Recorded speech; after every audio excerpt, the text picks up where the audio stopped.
Ребенок чувствует себя хорошо, но как в этом состоянии. Однако лечение еще должно быть продолжено. Состояние Аиши Ажиговой улучшается. 7-летнюю девочку в НИИ детской хирургии и травматологии посетил Махмуд Али Калиматов. Лужа.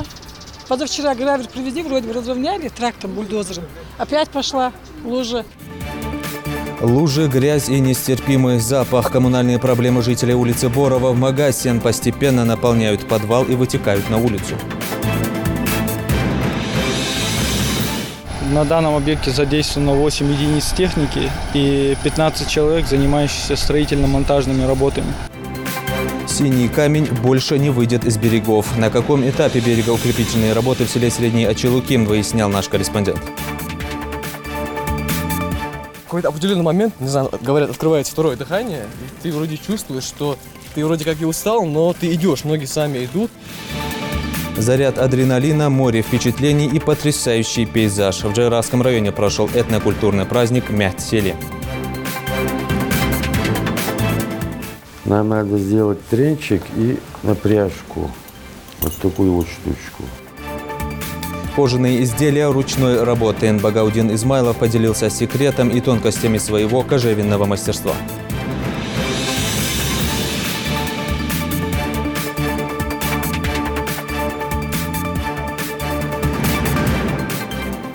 На канале Ингушетия Новости 24. Здравствуйте.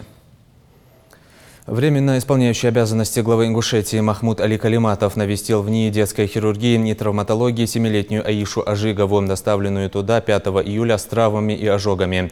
Калиматова сопровождали вице-премьер правительства республики Алихан Тичоев, исполняющий обязанности министра здравоохранения Ингушетии Зарема Альянова и уполномоченный при главе региона по правам ребенка Зарема Чахкиева. Калиматов пообщался с президентом НИИ Леонидом Рошалем и лечащими врачами девочки.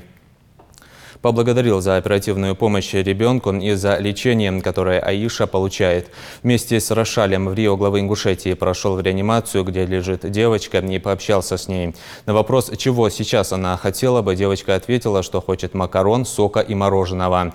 Калиматов ей пообещал, что с позволения врачей она в ближайшее время все получит, и пожелал девочке скорейшего выздоровления. Также он поручил держать на постоянном контроле ситуацию с малышкой и отметил, что вопрос о том, где будет находиться Аиша, нужно тщательно изучить с правовой точки зрения. Ребенок чувствует себя хорошо, но как в этом состоянии. Однако лечение еще должно быть продолжено. И зная научно-исследовательский институт Леонида Михайловича Рошаля, мы полагаем, что у нее все будет в порядке. Я, как время исполняющий обязанности и представительство здесь, постоянно будем уделять внимание ребенку. Дело в том, что человек до определенного возраста дееспособна, она полагается, может, только на нас, на врачей, конкретно на лечащего врача. Я только могу сказать огромное спасибо, что так оперативно клиника приняла Аишу, и необходимое лечение сегодня для нее врачи делают. Мы все сделаем, чтобы этот ребенок в дальнейшем жил там, где ему будет уютно, его будут любить и будет заботиться о нем. Ни один человек, увидев ее, равнодушен не останется. Хотя и следствию положено в рамках уголовно-процессуального и уголовного права, но все-таки они предпримут все меры к тому, чтобы виновные были наказаны. А я, как глава, хотя прямо не могу вмешиваться в плоскости права уголовного, криминального, в любом случае я буду за этим следить тщательно.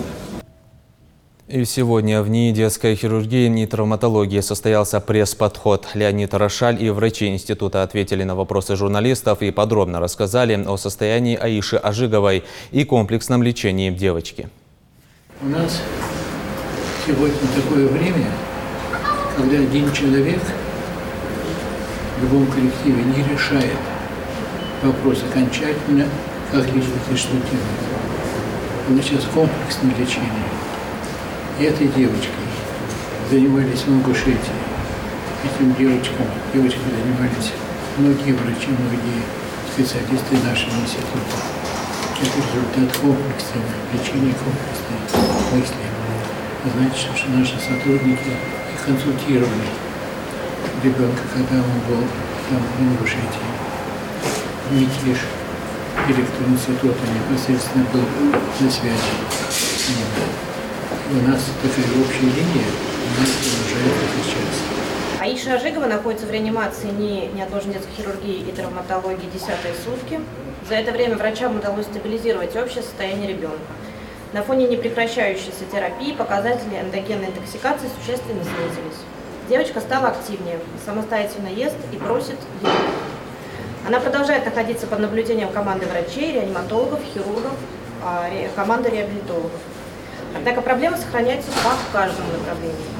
У девочки наметилась очень небольшая тенденция к уменьшению отека левой руки. Уменьшились отеки на ягодице. С правой рукой врачи выжидают четкой демаркации процесса. Врачи стараются подвести ребенка к экономной ампутации намертвевших тканей правой руки. Состояние ран правой руки позволяет это делать, так как признаков влажной гангрены нет, только сухая гангрена. Ожидание операции продлится не меньше недели. В институте есть все необходимое для лечения ребенка. Изначально она была на искусственной вентиляции легких и первую ночь провела у нас тоже на аппаратном дыхании. Утром была переведена на самостоятельное дыхание. При поступлении тяжесть состояния была обусловлена в первую очередь острым ишемическим повреждением верхних конечностей и развившейся вследствие этого интоксикации. Маркеры травматического токсикоза были повышены более чем в 13 раз. Состояние девочки в настоящий момент стабилизировано в результате мощной интенсивной терапии, применения различных современных технологий, как в лечении ран, так и в комплексном лечении общего состояния, такие как применение препаратов, улучшающих кровообращение в тканях, расширяющие сосуды. И нам удалось избежать присоединения хирургической инфекции, нам удалось избежать развития флегмона конечностей. И в настоящий момент отек левой руки значительно уменьшился, однако движение полностью не восстановлено. Касаемо правой руки, она в более тяжелом состоянии, имеется сухая гангрена пальцев и кисти. Мы боремся за каждый сантиметр. Пока ограничение мертвых и здоровых тканей четкого не произошло, и проводится активная выжидательная тактика, после которой мы уже определимся по предстоящему оперативному лечению. Согласно имеющимся травмам, перенесенным и в настоящее время перенесенным повреждениям и нарушениям, девочка находится на комплексной реабилитационной помощи, включая психолого-педагогическую и психиатрическую. Она находится под постоянным контролем и сопровождением врачей-специалистов отдела реабилитации, включая невролога-реабилитолога и врача-психиатра, и также специалистов медицинского психолога, педагога-дефектолога и нейропсихолога. Проходит специализированную медикаментозную терапию, сопровождение физиотерапевтическим лечением, двигательной реабилитации. И к другим новостям. Реализация национальных проектов, проведение спортивных соревнований, бесперебойное водоснабжение населения, подготовка к отправке ингушских паломников в хадж. Эти вопросы, в числе прочих важных тем, были вынесены на повестку дня в правительстве Ингушетии. Заседание прошло под председательством премьер-министра Зелимхана Евлоева. Участники встречи обсудили итоги работы за прошедшую неделю и наметили планы на текущую. Репортаж Амины Боковой.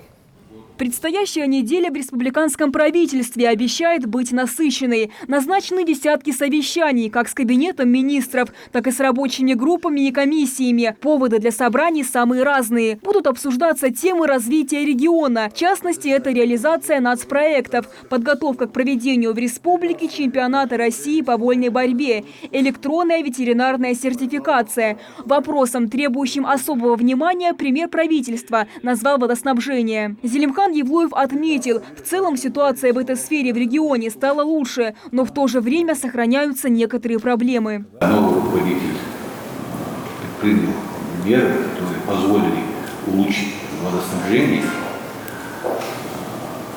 а сборы остались на том же уровне. Нет сбора по поставленному воду. Как мы с вами будем добывать воду? Примерно мы знаем объем добываемой воды. Нет предложений по снижению себестоимости воды. Как снизить расходы? Председатель правительства особо подчеркнул, что в некоторых городах республики до сих пор не выбран способ управления жилищно-коммунальным хозяйством многоквартирных домов. Это могут быть как ТСЖ, так и управляющие компании. Премьер потребовал скорейшего решения этого вопроса. Другая важная тема – хадж. Первый вылет в Саудовскую Аравию запланирован на 30 июля. О готовности к отправке паломников отчитался исполняющий обязанности министра национальной политики.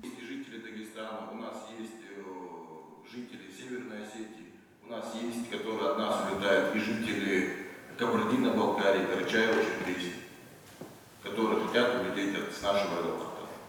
Следующий вопрос на повестке дня – деятельность многофункциональных центров предоставления государственных и муниципальных услуг в Ингушетии. Проще говоря, получение практически любого вида документов по принципу одного окна. В республике действуют 10 таких центров. Один из них – бизнес МФЦ. Он ориентирован на поддержку малого и среднего предпринимательства. Мы заключили соглашение в 2016 году с акционерным обществом федеральной корпорации по развитию малого и среднего предпринимательства. В настоящее время в многофункциональных центрах можно получить 7 услуг корпорации, при этом услуги оказываются в электронном виде.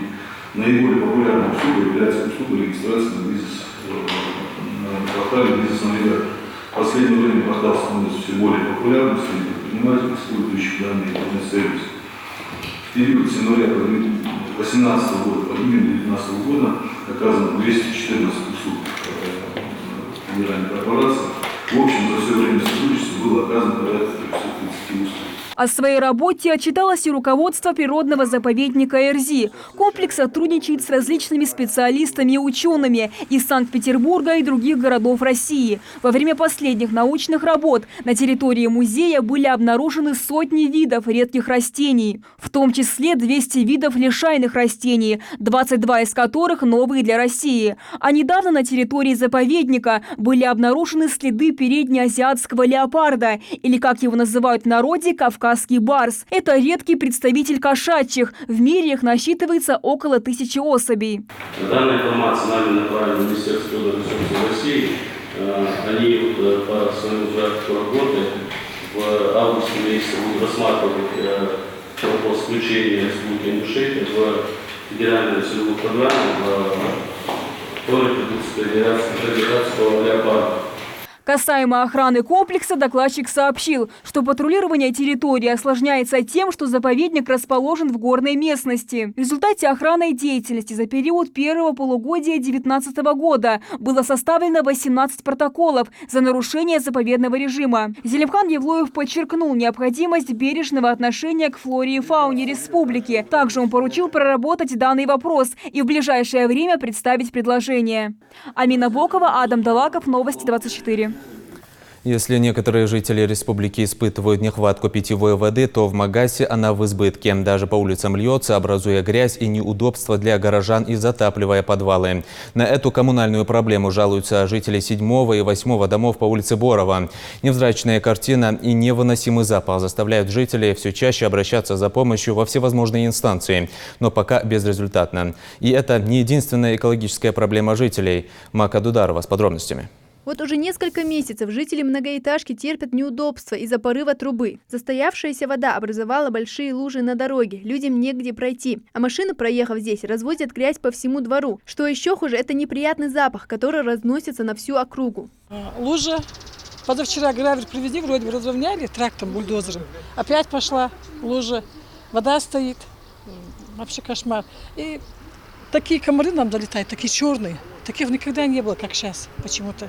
Наверное, от грязи вообще невозможно. Окна открыть невозможно. Видишь, как вода стоит.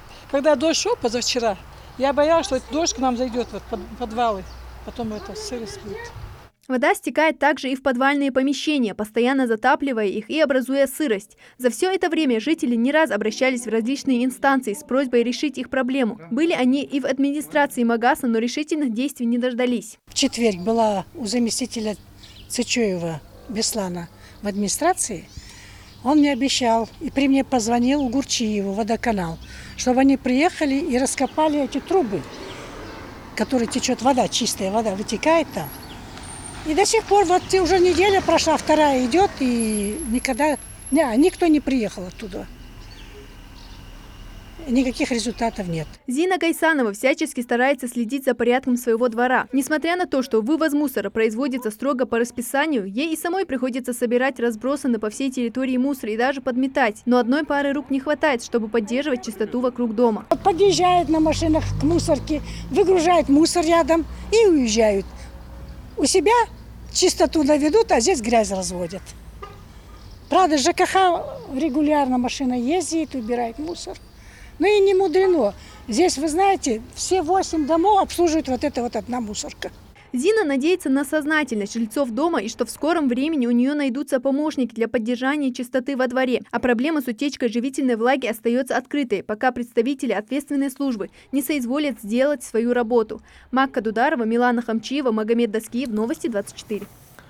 Ингушский спортсмен Адам Тичоев поднялся на первое место мирового рейтинга среди дзюдоистов до 18 лет по версии Международной федерации дзюдо в весовой категории до 66 килограммов. Напомним, что недавно ингушский спортсмен стал победителем первенства Европы по дзюдо среди кадетов. Победитель континентальных кубков в Туле и Фалонике тренируется под руководством Магомеда Мальсагова, Ахмеда Аздоева и Аюпа Евлоева. Напомню, первенство Европы среди юношей по дзюдо проходило в Польше, где за первое место собрались побороться лучшие дзюдоисты из разных стран. Тысячи выпускников ингушских школ успешно сдали ЕГЭ по различным предметам в этом году. А тем, кому еще предстоит вернуться за парты, активно отдыхают в летних лагерях с познавательной, спортивной и культурной программами. В Министерстве образования Ингушетии подвели итоги проведения единого госэкзамена и летней оздоровительной кампании детей. Слово Зелимхану Калоеву. Уже 400 бальника по ЕГЭ в этом году. В прошлом их было двое. Впервые по информатике 100 баллов получил и школьник прошлых лет. Наиболее популярные по выбору у школьников стали такие предметы, как обществознание, история, профильная математика, биология и химия. На сдачу ЕГЭ в республике было заявлено 2469 выпускников. Кампания по сдаче ЕГЭ проходила в России с 27 мая по 1 июля. В республике было организовано 8 пунктов проведения экзаменов, включая 2 на дому. Наилучшие результаты ингушские выпускники показали по русскому, обществознанию, биологии и физике. Результаты детей, наших выпускников, я без ложной скромности должен признать и поблагодарить за это и педагогов, и родителей наших детей, впечатляющие. У нас больше 200 наших выпускников по русскому языку и особенно по обществознанию в этом году экзамены сдали от 70 до 100 баллов. Что касается математики, показатели немного ниже, чем по остальным предметам. Как таковых нарушений при сдаче экзаменов в этом году не зафиксировано. Независимые эксперты провели перепроверку почти 280 высокобальных работ. Из них 2 десяткам были понижены результаты на 1-2 балла. Подошли строго и к отбору медалистов. За успехи в обучении к награждению будут представлены те школьники, которые по 3 выбранным предметам набрали свыше 200 баллов. Но несмотря на столь высокие требования, отличились многие. Наши выпускники в этом году очень хорошо подготовились, очень хорошо учились. У нас 88 золотых медалистов. Мы в торжественной обстановке будем вручать золотые медали 88 нашим выпускникам. Я очень надеюсь, уверен и желаю им, чтобы они поступили в самые престижные вузы нашей страны и вернулись на республику высококвалифицированными специалистами. А те, у кого контрольные позади, а экзамены все еще впереди, смогли отдохнуть в пришкольных лагерях. Это почти 10 тысяч человек. Пик отдыха продолжается и в стационарных лагерях. Это Эрзи, Арамхи, Нефтяник и Комарова. Для ребят созданы все условия для качественного досуга. Программа была у них очень насыщенная, как различными спортивными играми. Мы приглашали по желанию родителей, если родители желают, мы приглашали во все наши пришкольные лагеря детские театры с соседних субъектов, наш детский театр, театр юного зрителя Республики Ингушетия. Ну, в принципе, у нас оздоровительная кампания пришкольных детских лагеря у нас завершилась успешно. Работают и стационарные лагеря, по сей день они работают, они завершают только 20 августа, это лагеря с круглосуточным пребыванием детей, они еще до сих пор функционируют, там 3-я смена идет. Также в Минобри Ингушетии остро стоит вопрос с обеспечением жильем детей-сирот и детей, оставшихся без попечения родителей. В этом году 68 человек смогут получить 52 квартиры. Правда, в очереди еще много людей, нуждающихся в собственных квадратных метрах. Сегодня я встречался с детьми, лицами, относящимися к категории дети-сироты, приравненным к ним люди. У нас состоялся очень детальный, подробный разговор. Все им объяснили, мы все разъяснили. При этом я особенно хочу подчеркнуть, я особо подчеркиваю, что в Республике Ингушетия нету ни одного случая нарушения прав детей-сирот в части предоставления им жилья. Ни одного замечания со стороны уполномоченного по правам ребенка, уполномоченного по правам человека и прокуратуры республики мы не получали, и таких случаев в республике нет. У нас 906 человек в очереди стоят. Например, в этом году мы получили средства с федерального бюджета, уже они в республике, уже тендерные мероприятия проводятся только на 52 квартиры. Вот представьте сами, 906 человек, 906 человеку через сколько лет он получит? Конечно, неприятно, мне самому это неприятно, но мы движемся, мы работаем. Все зависит от объема финансирования с федерального бюджета. Но без квартир никто не останется в любом случае. Без квартир, ответственно заявляю, никто не останется. Если кто-нибудь из лиц, детей-сирот, кто-либо считает, что нарушены его права, могут обратиться лично ко мне, если не могут добраться, на моей странице в Instagram, странице в Facebook, на официальном сайте Министерства образования есть раздел «Письмо министру». Обращайтесь напрямую к министру. Ни одного случая нарушения прав детей, ни одного случая нарушения закона в этой сфере в Республике Ингушетия не допущено и не будет. Но чтобы и в дальнейшем также сохранить такие же темпы, я прошу, если кому-то нужна моя помощь или кто-то хочет ко мне обратиться, чтобы мне писали, лично мне звонили, писали и приходили ко мне. В общем, с начала 2015 года свое жилье получили 424 человека. В прошлом году ключи от квартиры раздали 19 детям-сиротам, а остальным же нужно потерпеть и дождаться своей очереди. Зелимхан Калоев, Адам Далаков, Новости 24. Один из способов защиты от наводнений – укрепление берегов рек. Синий камень – одна из них. Она протекает по территории селения Средние Очелуки. Берегоукрепительным работам больше всего рады местные жители. Жизнь в постоянном риске после каждого паводка теперь останется в прошлом. За ходом строительства наблюдала наш корреспондент Мака Дударова. Частые наводнения в этой местности не редкость. Семья Мухарбека Исмурзиева на себе несколько раз испытывала капризы стихий. Подъемы уровня воды на реке Синий камень уносили расположенные вблизи дома. Теперь проблемы местных жителей будут решены. Мухарбек часто приходит следить за ходом строительных работ.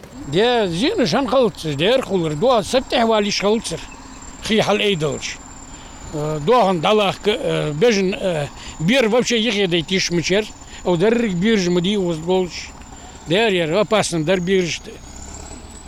Ну хаз хоз хуги, ханзе хозмиер. Хазер хамотик ханисия хазеш дихуги. Участок строительства расположен в долине реки Синий камень в пределах сельского поселения Средние Очелуки и примыкает к заводу минеральных вод Очелуки. Берегоукрепительные работы направлены на предотвращение дальнейшего размыва берегов реки, на защиту завода и населенного пункта Средние Очелуки от размыва водами и на улучшение условий жизни сельских жителей. Нормально хидерс, ши узко хадвар, сага хамно кодвач. Цултаир хадяч таир ерзалитде. Беглж цускольгиш узюатш хамяцер. Педерч, сахалц ягер педерч. Ярик хадюш камишер Bir ham hakal dali şulmet yatsır. Hans del irzadi han çat bahana ham goli dikem. Hans o bol loj ağrı di han khoz مستمع هاز ده خزليت ده оснований нисия ханисежлат делрес холан ерди хадагди хачан холд. Безотлагательность и необходимость выполнения берегоукрепления на реке Синий Камень в сельском поселении Средние Очелуки обусловлена тем, что в результате интенсивной боковой эрозии размыты правый и левый берега. В проекте предусматривается облицовка дна и бортов водотока монолитным железобетонным креплением прямоугольного сечения на участке протяженностью 585 метров.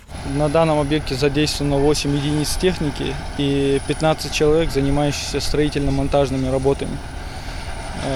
Мы уже провели разработку траншеи, выемкой грунта и занимаемся бетонированием первых 100 метров канала.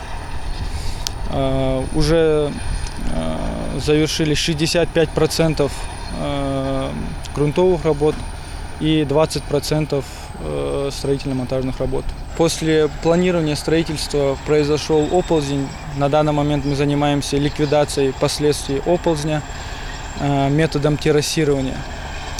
Мы уже вывезли около 15 тысяч кубометров грунта. Длина канала составляет 585 метров, ширина 4, высота более 2 метров. В работе по берегоукреплению используются самые лучшие строительные материалы. Этот объект строится по линии Минприроды. Данный объект включен в государственную программу охраны окружающей среды. Работы, то есть финансирование открыто по линии Минкавказа России. Берегоукрепление позволит не только защитить население, инфраструктуру и объекты экономики от вредного воздействия вод, но и в значительной степени восстановить экологическое состояние водных ресурсов, улучшить их качество, тем самым обеспечив благоприятные условия проживания населения сельского поселения Средние Очелуки. Макка Дударова, Ахмед Горданов, Новости 24. Минсельхоз России проводит всероссийский конкурс информационно-просветительских проектов по сельской тематике «Моя земля. Россия-2019». К участию в конкурсе допускаются индивидуальные заявители, в том числе журналисты федеральных, региональных и городских журналов, газет, интернет-изданий, радио и телекомпаний. Призовой фонд для индивидуальных авторов. Первое место – 120 тысяч рублей, второе – 85 тысяч и третье – 60 тысяч рублей. Для редакции СМИ первое место – 200 тысяч рублей, второе – 150 тысяч и третье – 100 тысяч рублей. Прием документов и работ осуществляется с 1 июля по 31 августа. Торжественная церемония награждения победителей и призеров конкурса состоится в рамках проведения Российской агропромышленной выставки «Золотая осень-2019». В горной части Ингушетии в живописном Джейрахском районе прошел этнокультурный праздник Мять-Сели, в рамках которого по традиции состоялось массовое восхождение на Столовую гору. Организаторы мероприятия – сотрудники регионального Миннаца и Минэкономики. Для участников праздника было организовано питание и культурная программа. Как проходил праздник на высоте 3000 метров над уровнем моря, расскажет наш корреспондент. Ежегодное восхождение на Столовую гору из-за погодных условий уже несколько раз приходилось переносить. Но в субботний день 13 июля, несмотря на все капризы погоды, более сотни жителей Ингушетии собрались в Джейрахском районе. Небольшими группами по 10-15 человек все отправились покорять Столовую гору. Покорявшие Столовую гору не раз говорят, что самое сложное – это начать восхождение. У Микаила Тангиева немалый опыт путешествий в горные местности. Для него это новые впечатления и возможность проверить свой организм, закалить дух на высоте птичьего полета. Я уже второй раз поднимаюсь, и каждый раз бывает вначале очень трудно, ты уже хочешь сдаться, несколько раз думаешь, ну нет, все, но потом какой-то определенный момент, не знаю, говорят, открывается второе дыхание, и ты вроде чувствуешь, что ты вроде как и устал, но ты идешь, ноги сами идут, и как бы по инерции, можно так сказать.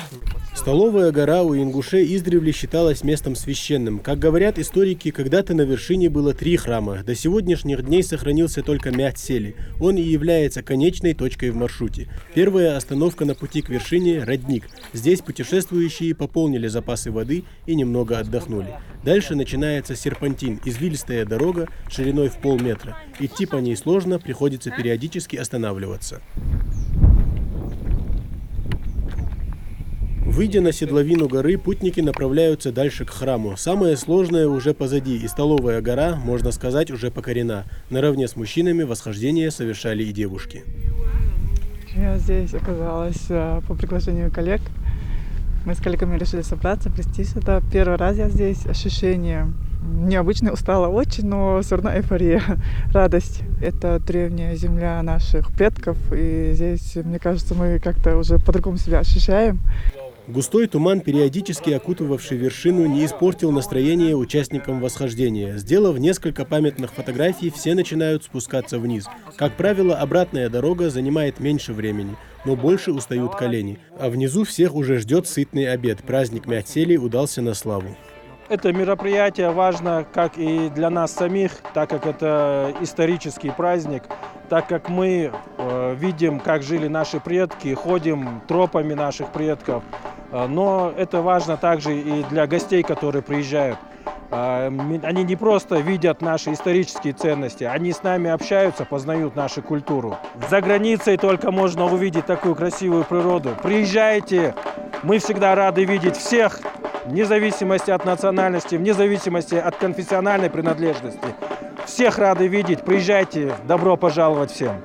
Один из самых юных покорителей столовой горы сегодня – Магомед Шанхоев. Для него это восхождение уже второе. Каждому ингушу хотя бы раз в жизни необходимо побывать на столовой горе, считает Магомед. Первый раз я поднялся в 2016 году, мне тогда было 9 лет. Это восхождение было нелегким. Когда я сначала был внизу, мне казалось, будет легко. При подъеме было сложно и несколько раз хотелось спуститься вниз. Но все же мы поднялись на эту гору. Сложнее всего было в этом пути это серпентин, потому что там дорога была какая-то кривая и на ней было очень сложно. Приятным завершением праздника стала культурная программа с национальными ритмами. Под ингушские мотивы ребята танцевали лезгинку. Ну а в конце покорители столовой горы получили сертификаты, свидетельствующие о том, что они прошли этот тяжелый, но настолько же и интересный путь. Тамерлан Хамхоев, Магомед Шаухалов, Новости 24. В Ингушетии с 1 по 5 августа в 4-й раз пройдет международный шахматный фестиваль «Башня Согласия». Интеллектуальные баталии будут проходить в спортклубе Ади Ахмат, и лишь в последний день фестиваль переместится в одну из главных достопримечательностей Ингушетии – Башню Согласия в Магасе, где состоится заключительная игра спортивного праздника. В рамках фестиваля «Башня Согласия» состоится детский шахматный турнир «Национальная шахматная лига-2019», открытый шахматный турнир среди мужчин на Кубок Ади Ахмат. Кульминацией ежегодного фестиваля станет суперигра на Башне Согласия, в рамках которой состоится встреча гроссмейстеров Эрнеста Инаркиева и Сергея Корякина. Турнир соберет порядка 250 участников из всех субъектов Северного Кавказа, многих регионов России – Калмыкии, Адыгеи, Москвы, Саратова, Кыргызстана. Как всегда, география турнира очень обширна. И еще многие участники не заявили о себе. Как совместить приятное с полезным или иметь доходное бизнес-хобби, знает Багаудин Измайлов. Он успешно на протяжении нескольких лет занимается кожевенным ремеслом. Изделия из натуральной кожи мастера пользуются популярностью и спросом. А иметь в своем гардеробе вещицу ручной работы так и вовсе престижно. Потому заказов у Багаудина много, он всегда при деле. В его мастерскую наведалась Дана Плиева. Нам надо сделать тренчик и напряжку. Вот такую вот штучку. Для многих изделия из кожи занимают важное место в гардеробе, а вот сам процесс их изготовления известен не всем. Секретами кожевенного ремесла делится мастер Багаудин Измайлов. Сейчас перед ним стоит задача изготовить пряжки к 6 кожаным ремням, которые совсем скоро должен оценить заказчик. Вот так вот. Этот элемент у нас готов уже. Сейчас его нам надо покрыть лаком, прошить и прибить. Много не произвожу, чтобы залеживался товар или что. Так по заказу в основном. Некоторые магазины, где знакомые стоят, там выкладываем. Заниматься художественной обработкой кожи Багаудин начал 5 лет назад, окончив курсы в Санкт-Петербурге. Теперь все свободное время посвящает любимому хобби, которое уже давно переросло в профессию и приносит неплохой доход. Из-под его умелых рук выходят кошельки, портмоне, сумки, ежедневники. Все свои работы он старается делать качественно, чтобы прослужили надолго. И главное правило здесь – никогда не спешить. К примеру, на одну такую сумку уходит около недели. Да, вот здесь вот под рептилию тесненная кожа. Но это тоже телячья кожа. Вот это уже мощная такая, очень качественная кожа. Мастер все делает вручную, чаще из растительной, овечьей и телячьей кожи, которая сшивается специальными вощеными нитками. А молотком и специальными инструментами можно вывести разнообразные узоры, украшающие изделия. Правда, работа непростая, требует большого терпения. Но благодаря фантазии мастера готовое изделие приобретает оригинальный и красивый вид. Свои изделия Багаудин Измайлов реализовывает и через интернет. Среди тысячи подписчиков немало крупных заказчиков не только из Ингушетии, но и из других регионов. Более того, он регулярно проводит мастер-классы в различных центрах, где его советы и умения интересны не только любителям, но и таким же мастерам. Называется кожа растительного гибления. Она отличается от той кожи, которую мы носим повседневно. Сперва ее надо мочить.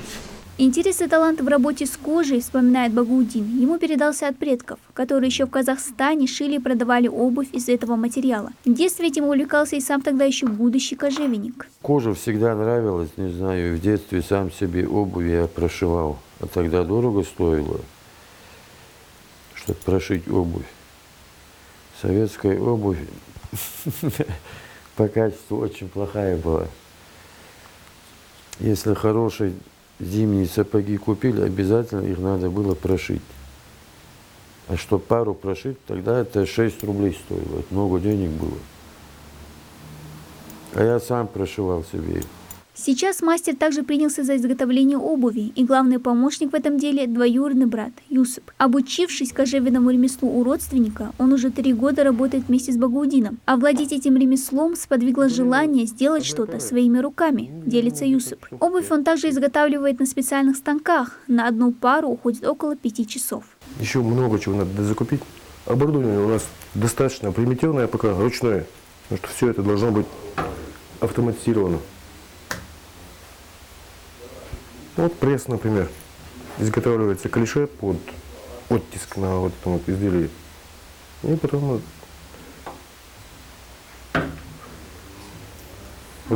выдавливается.